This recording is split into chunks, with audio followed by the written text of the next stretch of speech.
Hi, I'm David Gahl. I'm the Deputy Director of Environmental Advocates of New York, and welcome to our new video blog. So, it's budget season here in Albany, the state capital, and that means we're going through our own version of Albany's March Madness.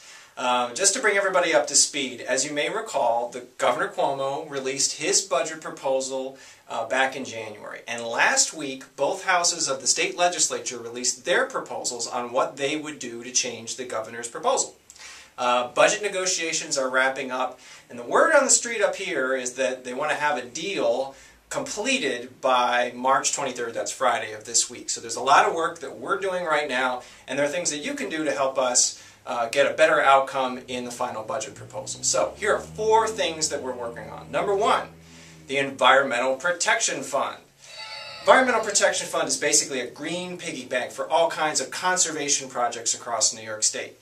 Both houses of the state legislature have advanced a proposal to increase the size of the Environmental Protection Fund by $100 million up to 6 years from now. So that's terrific news, and call the governor today and try and tell him to accept the legislature's proposal to increase the Environmental Protection Fund. Number 2, fracking, the big issue of the day. The State Assembly released a proposal to require a public health impacts assessment for the dangers of hydrofracking in New York State.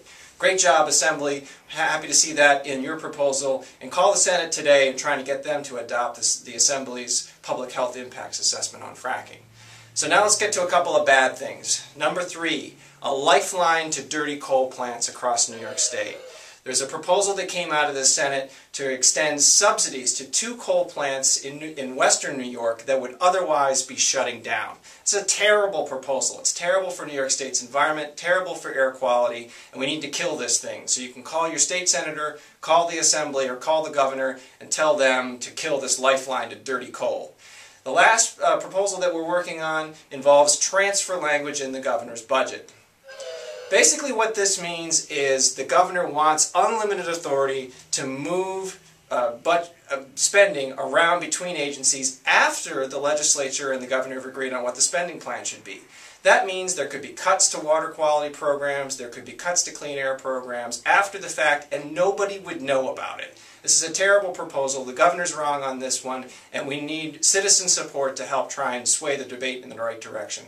So thanks for joining us today. Hope you can take action and help the state's environmental budget proposal, and we'll see you next time.